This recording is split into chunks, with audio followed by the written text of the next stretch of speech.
You know what's back and better than ever? The action at Bristol. Oh, my goodness. Oh, yeah. Look at the damage to that truck. That is Kenny Schrader's number 52. We're under a red flag condition. Here are the trucks that were involved in this most recent caution. It's a record-tying 12th caution here at Bristol Motor Speedway. Some of those trucks you see involved are riding along in the top 10, Rick. Let's take a look. This is coming off turn number 4. You see the contact between David Starr and the 7 of Justin Lofton. Then here comes the hard contact. Here's a couple looks that I'd like you to listen to. Especially this one coming up right now. This is from the inside of the racetrack. You can hear. Listen to this right here. Listen to the contact. 3,400 pounds of metal. And look at the damage to Kenny Schrader's Federated Auto Parts Chevy. And you know that tire is forced back right into where Schrader's feet basically sit when he's driving his truck. So that's why you saw him limp off. And darn, after watching that impact repeatedly, I'm glad he walked. I mean, that could have been something that he could have really been hurt. I know he's shaken up, but it was good to see him walk away under his own power. Big hit for Kenny Schrader. The 81 of David Starr involved in that as well. Yeah, a lot of damage to that Chasco Toyota, new sponsor on board for the first time construction company out of Texas. What about some of the guys that have rebounded here tonight? Timothy Peters, after his problems with Elliott Sadler, he's all the way up to the 10th spot. What about Hornaday running 3rd? Certainly. Hornaday. Todd Bodine, we saw Todd Bodine fall out of the top 10. Right now he's being shown in the 7th position. Brad Keselowski, a late pit stop, has him 8th. Oh, Eric Almirola is sitting there looking at that big scoreboard in the middle of Bristol Motor Speedway and feels good about the fact that he sees that 51 truck up in 2nd, but he doesn't have to look down too far before he finds Todd Bodine, the guy he's racing for this championship. Todd's currently riding along in 7th, and you're just not going to make up enough ground like that. Eric Almirola also knowing that he's driving for the team that's won this race for the last 2 years with the guy in front of him leading. Well, we're getting ready to go over to lap 202 or 203 before this thing's over, and that's not something that Eric Phillips and Kyle Busch needed to see. When they made that pit stop around lap 31, they knew it was going to be risky. They were going to need a lot of caution flag laps, but that's what they needed to do to win the race. They're in a position to win it, but now they got to go overtime to grab it. There's our Aaron's lucky dog, Johnny Sauter. If you were Kyle Busch right now, would you not run on the flat of the racetrack on these pace laps, Michael? I would. That's a great idea, Phil. Just get that thing down on the bottom. That way the fuel pickup is setting more flat, and the gas is setting more flat, and that way the fuel isn't getting away from the pickup. You see, they put the pickup over in the right side of the fuel cell because when you go around these corners, it slings the fuel over that way. You can pick it up the most that way. But when you're going slow, the fuel doesn't sling over there, and therefore the pickup can't grab all that gas. Let's hear from the man who drove that truck. He's with Adam Alexander. No surprise, it's been a rough night here at Bristol. David Starr kind of at the beginning of our most recent caution. What happened, David?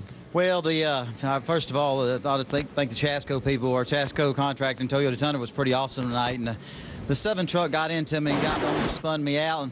And I got underneath him. He bounced off the wall. Instead of me getting into him, I tried to stay off of it. And when he bounced off the wall, he came back into me. And it was just, I had too much will into it and just lost it.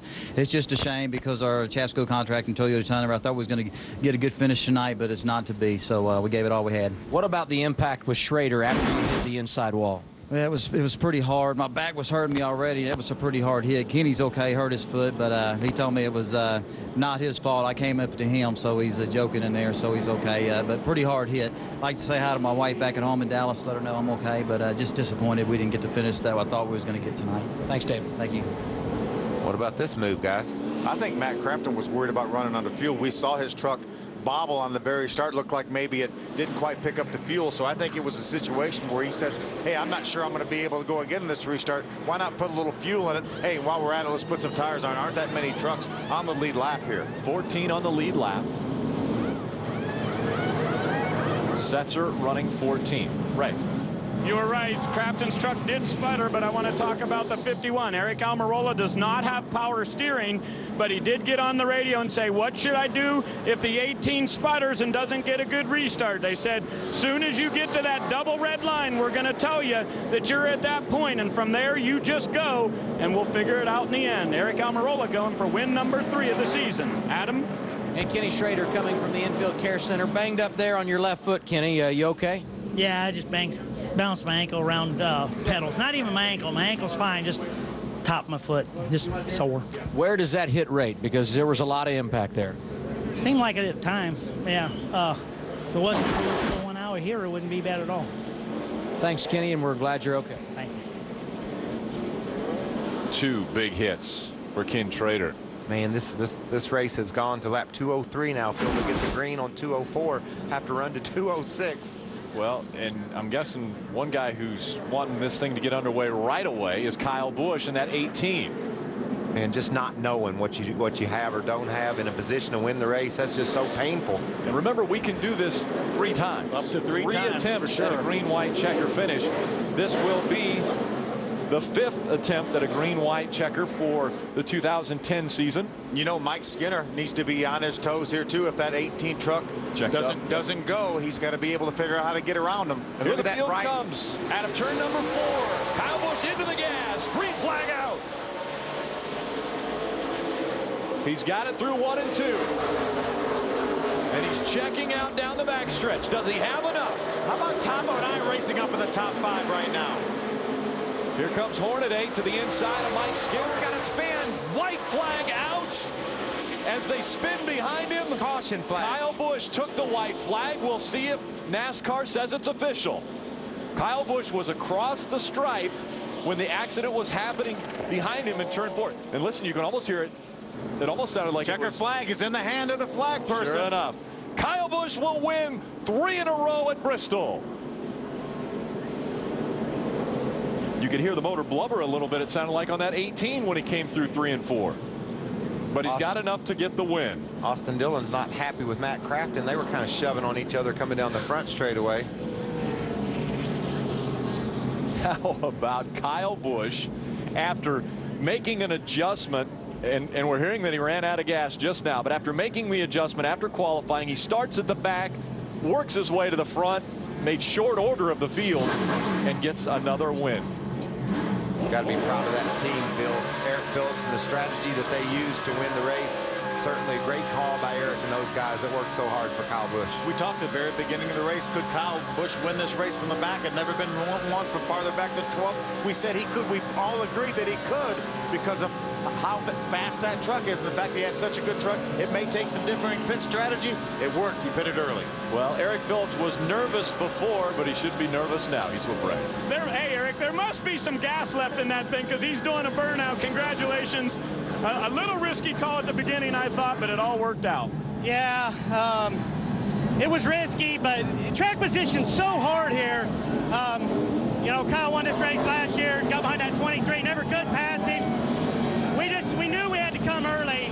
We made a decision this morning. We said if caution come at 30, we were coming before the incident during qualifying. And the Toyota Tundra was fast tonight, and all my guys did a good job. And we had enough gas to do a burnout in the green-white checkered, and he did a good job saving gas, I guess. Congratulations, great win. The official record book will show this one finishing under yellow. Kyle Busch goes to victory lane 3 in a row here at Bristol. It'll also show Kyle Busch starting on the pole. So sometimes the record book isn't exactly clear because we know that there was a lot that went on for Kyle Busch to get to the checker flag. So this is the problem behind Kyle. Kyle's coming off turn 4 to take the caution flag. There's a spin. The 9 of Max Pappas, the 3 of Austin. They took the white, and he was across the stripe just as this happened. You can see Matt Crafton pushes into Austin Dillon, shoves him up the track. Austin gets into Max Pappas, and that causes the crash, and that's why Austin Dillon wasn't too happy with Matt Crafton. Now watch the flag person. That's Sarah up in the flag stand. They're well past the start finish line. Well past that before the lights come on. Saw the lights come on. Yeah, the lights actually are triggered from the tower. Yep. So that's really what's official. And they were well past the start finish line when the lights came on. You can see here the crash happens right now, but man, they're traveling 100 miles an hour, and that was in slow motion. You can see how far they are past the start finish line. The caution lap just came out. They were really entering turn number 1 when the caution lights came on. And these guys aren't happy. Well, Austin Dillon has had a tough night already, and now to add insult to injury. The 88 gets into him, and it continues. They were a couple of laps down, Austin Dillon was, and Matt Crafton had new tires, and he wanted to go. After the checkered flag fell, Austin Dillon came up and roughed up Matt Crafton a little bit. Boy, a lot of damage to that 3 truck tonight. And the teams just aren't happy. And a lot of teams never walk away from a short track happy. Well, and this is Bristol, remember. And this is Bristol. 19th career win, though, for Kyle Busch. Record amount of cautions here tonight for this race. Yes. And our point leader, Ty Bodine, with so much struggles here, ends up with a top 5 finish unofficially. How do you do that? I'm not sure. Kyle Busch, 3 consecutive wins at this racetrack. Look at the names that he's in company with. Brendan Gaughan at Texas, a dominant performance, 2002 and 2003. Johnny Benson, 3 in a row at Milwaukee. Musgrave at Fontana. That's pretty Jack cool. Sprague at Phoenix. Johnny Benson, 3 in a row in Milwaukee. He's from that part of the world, so nice that Johnny had success there at his home track. Well, you know, sort of. Close, a Midwest. Michigan would be his home track, but he's a Michigander. Milwaukee certainly, and also ran the ASA series at Milwaukee. So yeah, I'm sure he had a lot of fond memories of that place, especially winning 3 in a row in the truck series. And Brendan Gaughan, he just defined Texas there for a while. Nobody could do anything with him. For 2 years in a row, swept Texas. I know a guy that won 7 races in a row right here. From 1981 to 84, Darrell Waltrip won 7 Cup races in a row. That's incredible. It's really exactly that. Incredible. Well, let's head to victory lane now, and Ray Dunlap. All right, NASCAR.com race view on the front of this truck. Kyle Busch sweating it out a little bit there as we went green, white, checkered. Celebrating win number 3 for the season, and I'll tell you what, you had to be a little bit nervous about the fuel situation. Yeah, we were. I was. Oh, man.